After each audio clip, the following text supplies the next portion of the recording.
మీకు తెలుగు తెలిస్తే చాలు ఇంగ్లీష్ నేర్చుకోవచ్చు. అవునండి, మీకు తెలుగు తెలిస్తే చాలు ఇంగ్లీష్ నేర్చుకోవచ్చు.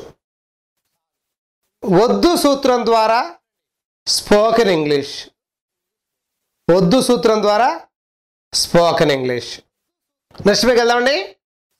వద్దు సూత్రం వాక్యంలో చివర్న వద్దు అని వచ్చినప్పుడు అదేనండి తినవద్దు, చూడవద్దు, మాట్లాడవద్దు, ఇవ్వవద్దు, రావద్దు ఇలాంటి అర్థాలు వచ్చే పదాలు వచ్చినప్పుడు don't, short form don't, long form do not. Don't అంటే బాగుంటుంది అనే పదం వాడాలి.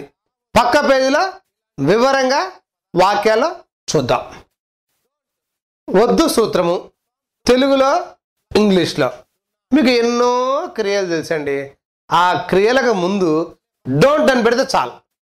చూడండి ఇక్కడ డోంట్ సీ చూడవద్దు, డోంట్ గో వెళ్ళవద్దు, రాయవద్దు డోంట్ రైట్, పాడవద్దు డోంట్ సింగ్, తినవద్దు డోంట్ ఈట్, కలవద్దు డోంట్ మీట్, కొనవద్దు డోంట్ బై, కూర్చోవద్దు డోంట్ సిట్, మాట్లాడవద్దు డోంట్ టాక్, ఆడుకోవద్దు డోంట్ ప్లే. నెక్స్ట్ వీక్ వెళ్దామండి. వద్దు సూత్రం ద్వారా స్పోకెన్ ఇంగ్లీష్. ఇప్పుడు చూడండి ఇక్కడ ఇంతకుముందు చెన్నైకి వెళ్ళు అన్నాము.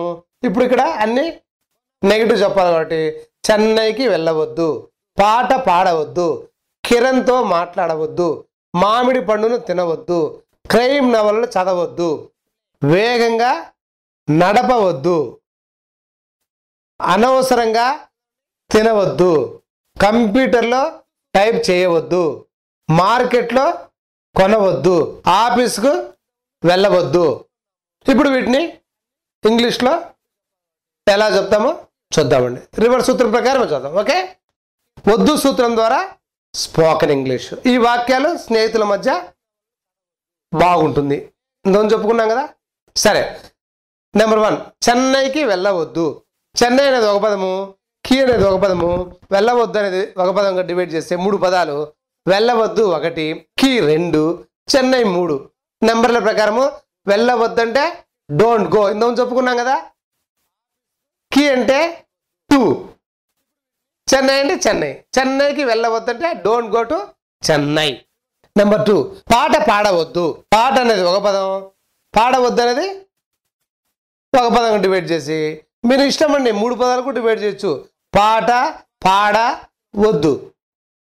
వద్దు అంటే డోంట్, పాడు అంటే సింగ్, పాట అండి పాడడం.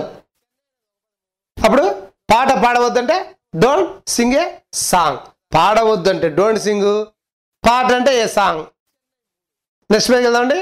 తెలుగు వాక్యము, ఇంగ్లీష్ వాక్యము. మీకు కాన్సెప్ట్ అర్థం కావాలండి. కాన్సెప్ట్ అర్థమైతే మీకు అన్ని తెలిసిన పదాలే, తెలియని పదాలు ఏమీ లేవు. బ్రహ్మాండంగా మాట్లాడచ్చు, దాంట్లో ఎలాంటి సందేహం లేదు. కిరణ్తో మాట్లాడవద్దు.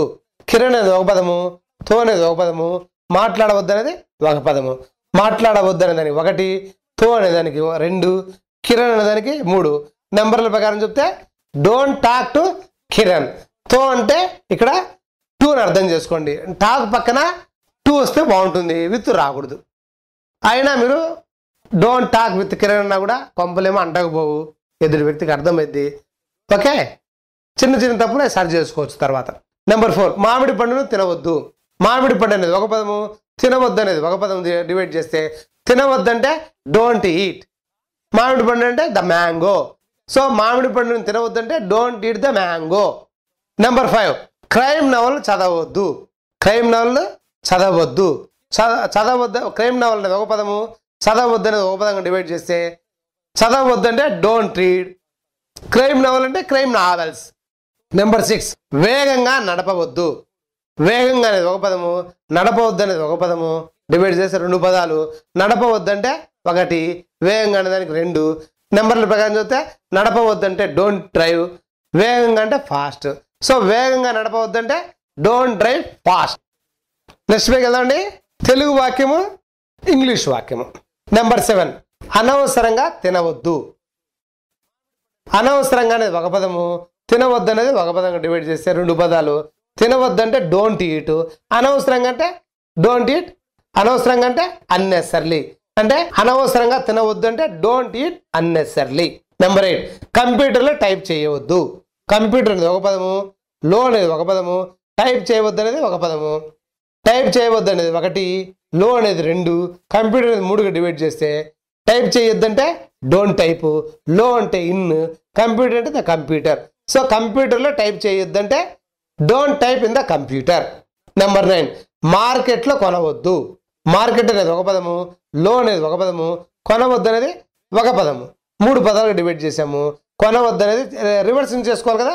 కొనవద్దు అనేది 1, లో అనేది 2, మార్కెట్ అనేది 3. కొనవద్దంటే డోంట్ బై, లో అంటే ఇన్, మార్కెట్ అంటే ద మార్కెట్.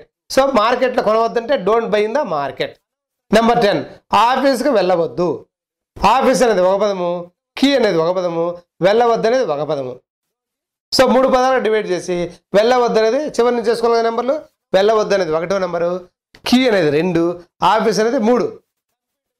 వెళ్ళవద్దు అంటే డోంట్ గో, కీ అంటే 2, ఆఫీస్ అంటే ఆఫీసు, ఆఫీస్కి వెళ్ళవద్దంటే డోంట్ గో టు ఆఫీస్. ఇలా ఎన్ని వాక్యాలైనా రాయొచ్చండి. ఆ వాక్యాలను అలానే ఇంగ్లీష్లో చెప్పచ్చు. ఎలాంటి డౌట్లు వచ్చినా కూడా మా మెయిన్ లెసన్స్లో మీకు డౌట్ క్లారిఫై చేస్తూ అద్భుతంగా మెయిన్ లెసన్ చూడొచ్చు. ఓకే, ఈ సూత్రం ఇంతటితో అయిపోయింది. మీరు ఎన్నేనండి, మీరు మీ ఫ్రెండ్స్కి లెటర్ రైటింగ్ కానీ, తర్వాత పెద్ద పెద్ద ఎస్సేస్ కానీ, స్టోరీస్ కానీ, ఈ రివర్స్ సూత్రం ద్వారా మేము పుస్తకాలు కూడా చెప్పిన్నాము, స్టోరీసే. అవన్నీ కూడా మీరు ప్రాక్టీస్ చేస్తే 100% ఈ కోర్సు మీకు ఎంతో బాగా ఉపయోగపడుతుంది. సో ఈ సూత్రం ఇక్కడ అయిపోయిందండి. తర్వాత నెక్స్ట్ సూత్రంలో కలుద్దాం. అంతవరకు బాయ్.